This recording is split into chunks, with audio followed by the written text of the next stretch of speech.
Welcome back. I am Vivek Bindra.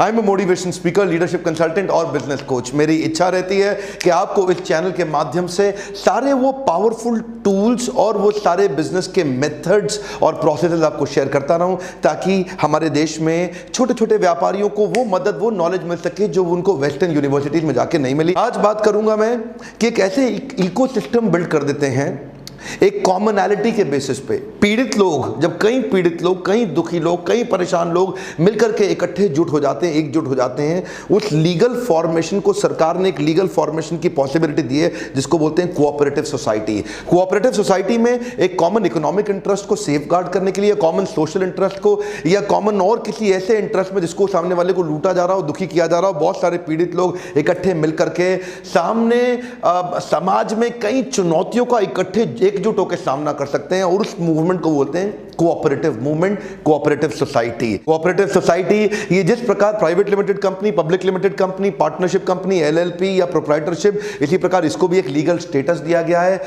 10 या 10 से ज्यादा लोग मिलकर के कोऑपरेटिव सोसाइटी को शुरू कर सकते हैं। इस वीडियो में बहुत जल्दी 5 छोटी छोटी स्टोरीज बताऊंगा जिससे 5 प्रकार के मूवमेंट्स आपको समझ में आएंगे, और हो सकता है ये मूवमेंट अगर आपको समझ में आ गया तो आप भी समाज की भलाई के लिए और अपने बिजनेस की बढ़ोतरी के लिए इसका इस्तेमाल कर सकते हैं। मेरा पहला एग्जाम्पल रहेगा प्रोड्यूसर कोऑपरेटिव की। गोपाल यादव, जो कि झलवा नाम का स्थान इलाहाबाद के नजदीक, वहां पे एक गांव है, वहां पे बांस के पत्तों का पंखा बनाता। अब ये बांस के पत्तों का पंखा क्या, जिस जिस जगह पे इलाके में बिजली नहीं आती वहां हाथ से हिलाकर पंखा झल के आदमी अपने आप को थोड़ा सा सुख दे पाता है, और वो उस पंखे का बड़ा अपने आप में एक मार्केट है, लोगों को चाहिए। लेकिन ये बेचारा जो यादव है, गोपाल यादव, ये उतना पंखा नहीं बना पाता। ये बना के कितना बहुत मेहनत करता, लगाता, बहुत ही मेहनत करता, तो 50 ही पंखा बना पाता है, और 50 पंखा जाके आसपास गांव में बेच आता है। गांव में परचेजिंग कैपेसिटी कम, गांव में परचेजिंग पावर कम, तो पंखे का पैसा इसको कम मिलता है। इसको पता है जो गांव में ये पंखा 5 रुपए का बेच रहा है, ये बाजार में चला जाएगा तो 25 रुपए का, 30 रुपए का, 35-40 रुपए का बिकेगा। ये जानता है अच्छे से।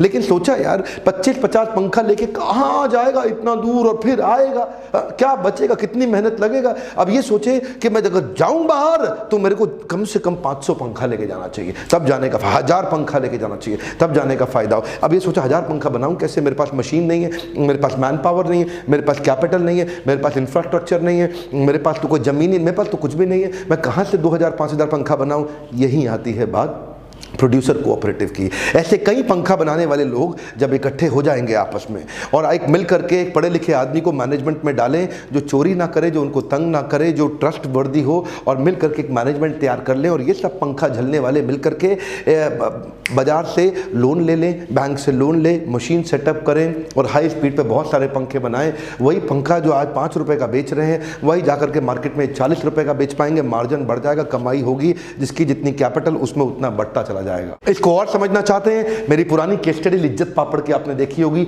अगर नहीं देखी देख लीजिए, मजा आ जाएगा। अमेजिंग केस स्टडी है लिज्जत पापड़ की। Farmers cooperative society. फार्मर्स की पीड़ा को तो आप जानते हैं, आप पहचानते हैं। महाराष्ट्र के अंदर क्या हुआ आपने देखा, मुंबई तक के लोग पहुंच गए। फार्मर्स हमारे देश के आज सुसाइड कर रहे हैं, आत्महत्या कर रहे हैं, कर्जा चुका नहीं पा रहे हैं, जमीनें बेचनी पड़ रही है।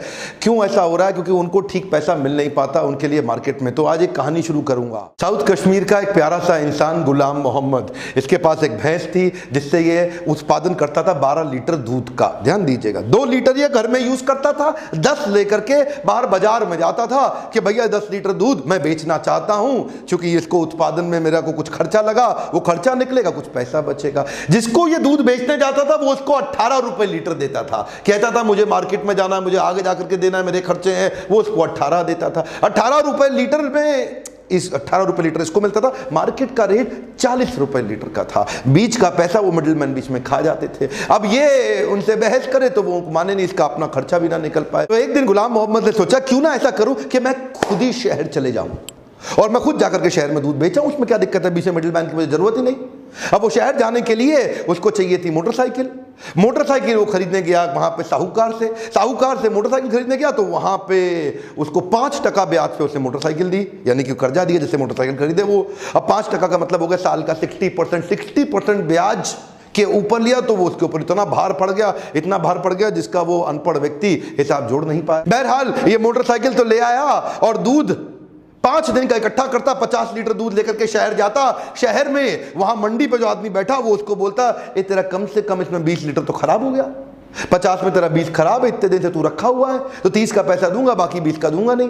वो 30 का इसको थोड़ा बहुत पैसा और देता था, और 20 जो बाकी है उसमें पानी मिला करके वो खुद बेच के खुद मोटा पैसा कमा लेता है। गुलाम मोहम्मद अभी भी परेशान, बोला मोटरसाइकिल खरीदी, वहां पे लुटा मैं कर्जे के चक्कर में। पहले मैं लुटता था, वो 18 रुपए लीटर देता था, अब लुटता हूं, ये आधा दूध वापस देता है, उसकी भी कीमत पूरी नहीं देता, और मेहनत पूरी करता हूं। मैं भैंस के बाद और भैंस खरीदना चाहता हूं, मेरे पास कोई जुगाड़ ही नहीं। दुखी परेशान गुलाम मोहम्मद अपनी सारी समस्या, अपनी सारी पीड़ा अपने मित्रों को आसपास गांव में बताता था, उनसे पूछता था समाधान। तभी पता चला एक ऐसी संस्था आई है उनके गांव के पास जो उसके जैसे कई लोगों से दूध इकट्ठा करती है, मिल्क प्रोक्योरमेंट करती है। और यह संस्था 18 रुपए लीटर नहीं देती उसको दूध का, 20, 25, 30, 35 रुपए लीटर देती है उसको, नहीं थोड़ा और ज्यादा, 40 रुपए लीटर नहीं, और ज्यादा 45 नहीं, 49 रुपए लीटर दूध कब मिलता है गुलाम मोहम्मद को। और इस संस्था का नाम क्या है? अमूल। इसको बोलते हैं सहकारिता, इसको बोलते हैं कोऑपरेटिव मूवमेंट, कोऑपरेटिव सोसाइटी की ताकत। अमूल ने ऐसे कई लोगों को व्हाइट रेवोल्यूशन, श्वेत क्रांति के माध्यम से उनको सही पैसा दिलाया। वो पैसा इमीडिएट देता है, कोई उधारी का चक्कर नहीं, पूरा दूध लेता है फ्रेश, रोज आके कलेक्ट करता है। इस गुलाम मोहम्मद को शहर जाने की आवश्यकता नहीं, गुलाम मोहम्मद के घर के नजदीक आ जाता है। इसे कहते हैं सहकारिता। अमूल का आज टर्नओवर 38,000 करोड़ रुपए का, एक कमॉन कितना, 38,000 करोड़ रुपए का। अमूल हमारा क्लाइंट भी है। और खुशी की बात बताएं, पिछले 7 साल के अंदर अमूल ने 24 रुपए लीटर से रेट को बढ़ा के 49 रुपए लीटर कर दिया, जो आज एक किसान को अमूल देता है। जो किसान, देखिए ध्यान दीजिए, ये इतना पैसा जो अमूल बढ़ा रहा है, मेरा मन करता है अमूल के ऊपर एक पूरी केस स्टडी बना दूं। अगर आप चाहते हैं कि अमूल पे पूरी केस स्टडी सुनना तो नीचे कमेंट बॉक्स में जरूर बताइएगा, ज्यादा लोगों का कमेंट आएगा तो अमूल पे भी केस स्टडी दूंगा। मेरा तीसरा उदाहरण है housing cooperative society. Housing cooperative society भी बनाई गई है कुछ बिल्डरों के द्वारा, बहुत सताए जाने के कारण, उनके साथ तंग करने के कारण। पीछे एक उदाहरण के रूप में अब तो रेरा कंप्लायंस आ गया। खैर, अगर आप जब भी कोई फ्लैट खरीदना चाहते हैं तो पहले बिल्डर चेक कर लीजिए रेरा कंप्लायंट है कि नहीं है। रेरा कंप्लायंस पे आपकी सुरक्षा बढ़ जाती है। Coming back to the example, 2010 के आसपास एक बिल्डर ने कुछ फ्लैट लॉन्च किए पुणे के पास में, महाराष्ट्र में, और वहीं एक साहब ने, सज्जन ने जाके वहाँ पैसा दिया। अपना 20% देने के लिए उन्होंने अपना 1 BHK फ्लैट बेच करके दे दिया और बाकी का लोन ले लिया। और बोला गया उनको कि 2013 के अंदर उनको फ्लैट मिल जाएगा। 2013 आया तो बोला 2015 में मिलेगा, थोड़ा डिले हो गया। 2015 आया तो बताया मार्केट में बहुत तकलीफें चल रही हैं, 2017 में होगा, 2020 में होगा। अल्टीमेटली बेचारे का मकान भी बिक गया जिसमें रहता था, जो खरीदना चाहता था वो मिला नहीं, ऊपर से लोन सर पे और चढ़ गया, बैंक की किस्तें बन गई, किस्तें देनी पड़ रही हैं, जाए तो कहाँ जाए आदमी। इसके लिए हाउसिंग कोऑपरेटिव सोसाइटीज कहीं बनी, और तभी उस आदमी को उनके रिश्तेदारी ने मिल करके, इस प्रकार के 100 लोग इकट्ठे हुए, 100 लोगों ने मिलकर ज़मीन खरीदी। उस जमीन पे एक अच्छे बाहर से एफिशिएंट इफेक्टिव कॉन्ट्रैक्टर को पकड़ा जिसके पास पूरा एक्सपीरियंस था, ऊपर मैनेजमेंट अच्छी बनाई कोऑपरेटिव सोसाइटी में, और उसी ने उनके लिए पूरी सोसाइटी तैयार कर दी। सोसाइटी खड़ी हो गई। वही सोसाइटी का फ्लैट जो पहले उनको 4,000 रुपये पर स्क्वायर फीट पड़ रहा था, वही अब उनको 3100 रुपये, 3,000 रुपये स्क्वायर फीट पड़ गया। क्यों? क्योंकि बड़े सारे मार्जिन खत्म हो गए, कई लोगों को बहुत सारी सैलरियाँ नहीं देनी, मार्केटिंग की कॉस्ट खत्म, ब्रांडिंग की कॉस्ट खत्म, और वही फ्लैट जो 4,000 रुपये का पड़ता था अब 3,000 का हो गया। हो सकता है 2900 का पड़े। कोऑपरेटिव सोसाइटी में कई बार प्रॉफिट भी हो जाता है, सरकार उस पर टैक्स भी नहीं देती, उसके बेनिफिट भी होते हैं। आप अगर उसमें से कुछ फ्लैट बेच दें तो आपको और ज्यादा इनकम हो जाए, जिसको आप आपस में बाद में उन सारे मेंबर्स के अंदर बांट दें जिन्होंने अपना पैसा इन्वेस्ट किया था।